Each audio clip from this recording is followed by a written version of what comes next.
नमस्कार, मैं हूं अशोक सिंह और आप देख रहे हैं बॉडमास मेडिकल।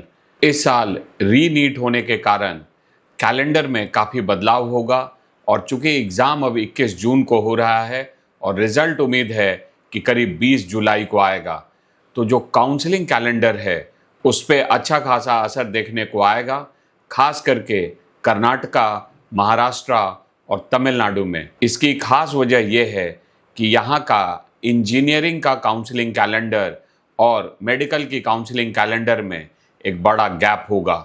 कर्नाटका ने भी गुड न्यूज, अब आपका अपना बोर्डमास एजुकेशन नोएडा, हरियाणा, मेरठ तक पहुंच चुका है। सही गाइडेंस और बेस्ट काउंसलिंग के लिए आज ही जुड़िए बोर्डमास के साथ। अपने सपनों को दें सही दिशा और करियर को बनाएं शानदार। अभी संपर्क करें बोर्डमास के साथ। एक न्यूज़पेपर के आर्टिकल के आधार पे आपको बता रहा हूँ कि कर्नाटका ने भी ये डिसाइड किया है कि इंजीनियरिंग की काउंसलिंग पहले होगी और मेडिकल की काउंसलिंग बाद में, क्योंकि इसके अलावा अब कोई रास्ता नहीं बचा है कर्नाटका के पास। इंजीनियरिंग और मेडिकल की काउंसलिंग इस साल साथ साथ होना संभव नहीं है। Free advice sounds easy until it costs you your seat. MBBS or engineering, one wrong choice and you're out. Don't leave it to chance. Choose BODMAS paid guidance now. Secure your seat. Engineering की counselling पहले होने से क्या असर आएगा, मैं वो आपको समझाना चाहता हूँ। कर्नाटका के अगर स्टूडेंट्स में देखें तो कम से कम 10% से ज़्यादा ऐसे स्टूडेंट होते हैं जो इंजीनियरिंग और मेडिकल दोनों की काउंसलिंग में पार्टिसिपेट करते हैं।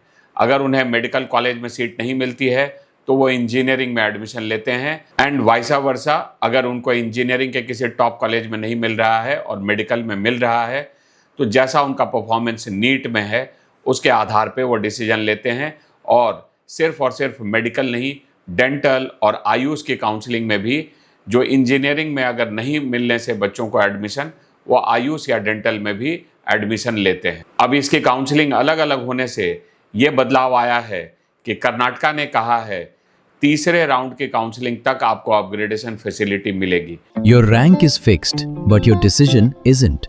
MBBS or engineering, one wrong choice can cost you your seat. Be sure before you choose. Talk to Ashok sir. 1000 rupees online, 1500 rupees offline. Book your session now. और खास करके engineering के ऐसे student जिन्हें engineering में admission मिला है और बाद में उन्हें मेडिकल में भी कोई सीट मिलती है तो वो इंजीनियरिंग की सीट छोड़ पाएंगे। अब तीसरे राउंड तक अपग्रेडेशन फैसिलिटी का मतलब है कि पहला राउंड फ्री एग्जिट और आप 3 राउंड तक अपग्रेड हो पाएंगे। यही रूल मेडिकल में भी रहेगा, तो इसका असर आपको कर्नाटका की काउंसलिंग में भी आएगा। अब नीट का पेपर कैसा आता है, क्या नीट का पेपर टफ रहेगा 2025 की तरह, स्कोर वर्सेस रैंक में क्या परिवर्तन रहेगा, ये सब अभी अगले 1 महीने में पता लगेगा। लेकिन उसके पहले काउंसलिंग में इन नियमों से जो बदलाव होंगे इससे सिर्फ और सिर्फ कर्नाटका ही नहीं, महाराष्ट्र और तमिलनाडु जहां बहुत सारी मेडिकल की भी और इंजीनियरिंग की सीटें हैं, तो इसमें भी खासा असर देखने को आएगा।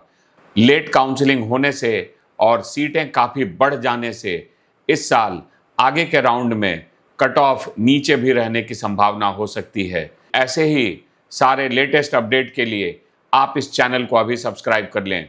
वीडियो देखने के लिए आपका बहुत बहुत धन्यवाद।